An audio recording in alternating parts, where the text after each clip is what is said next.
আপোনাৰ ঘৰতো আপুনি ইনভাৰ্টাৰ ব্যৱহাৰ কৰে নেকি? যদি আপোনাৰ ঘৰতো আপুনি ইনভাৰ্টাৰ ব্যৱহাৰ কৰে তেনেহলে এই ক্ষেত্ৰত আপুনি সাৱধান হওক। কিয়নো ইনভাৰ্টাৰত এবাৰ বিদ্যুৎস্পৃষ্ট হৈ মৃত্যু হৈছে এজন লোকৰ। মুঠৰ ওপৰত এক চাঞ্চল্যকৰ ঘটনা সংঘটিত হৈছে কিয়নো বিদ্যুৎস্পৃষ্ট হৈ ইনভাৰ্টাৰত বিদ্যুৎস্পৃষ্ট হৈ মৃত্যু হৈছে এজন লোকৰ। আমি আপোনালোকক বিশ্বাসত দেখুৱাই দিয়া চেষ্টা কৰিছো মুঠৰ ওপৰত ৰাজ্যৰ এটা প্ৰান্তত এইবাৰ এক চাঞ্চল্যকৰ ঘটনা সংঘটিত হৈছে। শোকাবহ ঘটনা বুলি ক'ব লাগিব কিয়নো বিদ্যুৎস্পৃষ্ট হৈ কৰুণ মৃত্যুক আঁকোৱালি লৈছে এজন লোকে। মৃত্যু হোৱা শিক্ষকজনৰ নাম ৰাধেশ্যাম চৌহান বুলি জানিব পৰা গৈছে। ডাঙৰ খবৰ বুলি ক'ব লাগিব কিয়নো ইনভাৰ্টাৰৰ বেটাৰীৰ ওপৰত মৃত অৱস্থাত উদ্ধাৰ কৰা হৈছে লোকজনৰ মৃতদেহ। স্থানীয় লোকে মৃত অৱস্থাত উদ্ধাৰ কৰিছে শিক্ষকজনক। ৰাধেশ্যাম চৌহানৰ ঘৰ মৰিগাঁৱৰ পাঁচআলিত বুলি ইতিমধ্যে জানিব পৰা গৈছে। কলিয়াবৰৰ মিছাত নতুনকৈ গৃহ নিৰ্মাণৰ কাম আৰম্ভ কৰিছিল। চামুগুৰিৰ এখন বিদ্যালয়ত শিক্ষকতা কৰি আছিল ৰাধেশ্যাম চৌহানে। আমি জনাই দিয়াৰ চেষ্টা কৰিছো ঘটনাস্থলীত মিছা আৰক্ষী উপস্থিত হৈ তদন্ত ইতিমধ্যে আৰম্ভ কৰিছে। চামুগুৰিৰ এখন বিদ্যালয়ত শিক্ষকতা কৰি আছিল ৰাধেশ্যাম চৌহানে। কলিয়াবৰৰ মিছাত নতুনকৈ গৃহ নিৰ্মাণৰ কাম আৰম্ভ কৰিছিল। ৰাধেশ্যাম চৌহানৰ ঘৰ মৰিগাঁৱৰ পাঁচআলিত বুলি ইতিমধ্যে জানিব পৰা গৈছে। কলিয়াবৰৰ মিছাত কৰুণ ঘটনা সংঘটিত হৈছে। বিদ্যুৎস্পৃষ্ট হৈ কৰুণ মৃত্যু হৈছে এজন শিক্ষকৰ। মৃত্যু হোৱা শিক্ষকজনৰ নাম ৰাধেশ্যাম চৌহান বুলি জানিব পৰা গৈছে। ইনভাৰ্টাৰৰ বেটেৰীৰ ওপৰত মৃত অৱস্থাত উদ্ধাৰ কৰা হৈছে লোকজনক। আমি জনাই দিয়াৰ চেষ্টা কৰিছো ৰাধেশ্যাম চৌহানৰ ঘৰ মৰিগাঁৱৰ পাঁচআলিত বুলি ইতিমধ্যে জানিব পৰা গৈছে। কলিয়াবৰৰ মিছাত নতুনকৈ গৃহ নিৰ্মাণৰ কাম আৰম্ভ কৰিছিল। চামুগুৰিৰ এখন বিদ্যালয়ত শিক্ষকতা কৰি আছিল ৰাধেশ্যাম চৌহানে।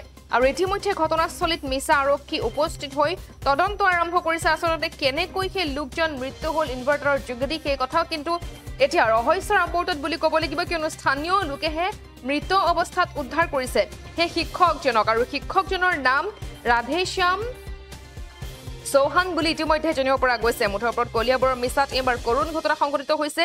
বিদ্যুৎস্পৃষ্ট হৈ কৰুণ মৃত্যুক আঁকোৱালি লৈছে এজন শিক্ষকে। ইনভাৰ্টাৰ বেটাৰীৰ ওপৰতেই মৃত অৱস্থাত উদ্ধাৰ কৰা হৈছে লোকজনক। স্থানীয় লোকে মৃত অৱস্থাত উদ্ধাৰ কৰিছে শিক্ষকজনক। ৰাধেশ্যাম চৌহানৰ ঘৰ মৰিগাঁৱৰ পাঁচআলিত বুলি ইতিমধ্যে জানিব পৰা গৈছে।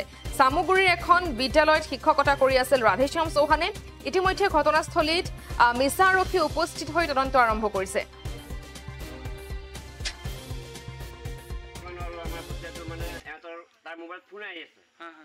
মানে ফোনটো নুঠায়। তাৰপিছত আমাৰ ঘৰৰ মানুহ মাতি আছে, পিছত মাত নিদিয়ে। পিছত আমাৰ ভতিজাটো এই ছোৱালীটো গৈ পেলাই ভাবিছে যে কি হ'ল এনেকৈ দৰ্জাত ধপি আছে। পিছত মানে দেখিছো যে এনেকা মানে মাত বোল নাই।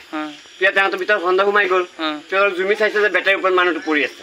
পিছত যাতে মানকি মানুহ সিহঁতৰ নোৱাৰিব। মই দোকান সামৰি পেলাই বাহিৰত থৈ মই গৈ পেলাই দৰ্জা মানে লাট চাট মাৰি পেলাই ভাঙি পেলাই পিছত চাওঁ যে মানুহজন এনেকৈ অৱস্থা বেটাৰীৰ ওপৰত পৰি আছে। পিছত আমাৰ এই ওচৰ চাপৰ মানুহ এনেকৈ ধৰি পেলাই আকৌ বিচনাত উঠালো। কি মানে এতিয়া ঈশ্বৰ জানৰ এইটো ইনভাৰ্টাৰৰ ওপৰত যে পৰিছে এইটো মোৰ সম্ভৱ এনেকৈ ধৰক লোহাৰ বিচনা এইটো কাৰেণ্ট লাইন এনেকৈ বৰ্ডি হৈ গ'ল নেকি।